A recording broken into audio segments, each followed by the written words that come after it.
Et salut, j'espère que tu vas bien. Juste avant la période estivale, j'avais envie de m'entraîner à faire des pizzas et comme il y a quelques temps j'ai fait une bonne fournée de sauce tomate maison, oui, par hasard. Et ouais, à la base c'était une seule et même recette, mais ça faisait beaucoup trop long alors j'ai voulu faire ça en 2 fois. Je te laisse comme d'habitude la liste des ingrédients juste ici et en description.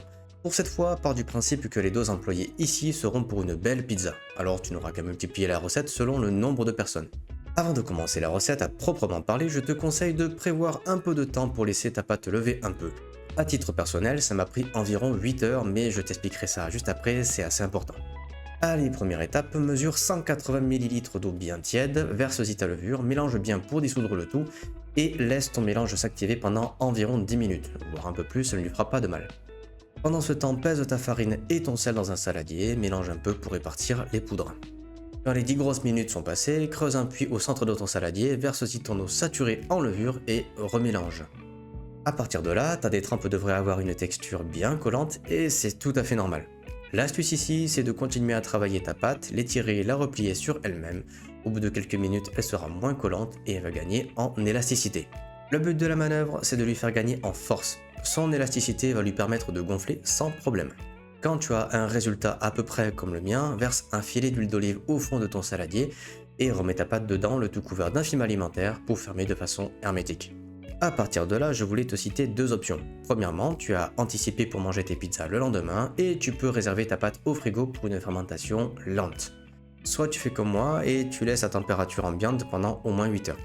Pour te donner une idée, j'ai préparé la pâte le matin vers 10 heures pour la faire cuire dans les environs des 19 heures. L'attente étant terminée, ton pâton devrait avoir au moins doublé de volume, voire triplé comme dans mon cas.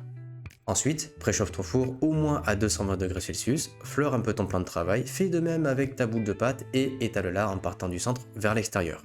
Pour l'épaisseur, c'est comme tu préfères, mais plus ta pizza sera large et plus tu pourras y caser le truc dessus.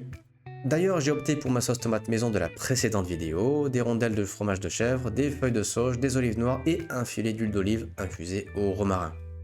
Quand ton four est chaud, enfourne ta pizza sur une plaque et un papier sulfurisé si tu as peur que ça colle. Pour la cuisson, elle peut se terminer quand la croûte est croustillante et que le fromage commence à gratiner. Juste avant de servir, j'y ai mis quelques feuilles de roquette du jardin histoire de garder une touche de fraîcheur. Ça rajoute une texture sympa et ça donne un côté rustique à l'ensemble. La recette pour la pizza maison est maintenant terminée. Bien sûr, inutile de le préciser, mais si la recette de la pâte reste assez peu flexible, au niveau des garnitures, c'est comme toi tu le sens bien entendu. Pour finir, merci d'avoir regardé la recette. Dans tous les cas, j'espère que la vidéo t'aura été utile et en cas de besoin, n'hésite pas à partager ou poser des questions en commentaire. Allez, cuisine bien, amuse-toi, surtout fais-toi plaisir et on se retrouve pour une prochaine recette. Allez, ciao, bye bye.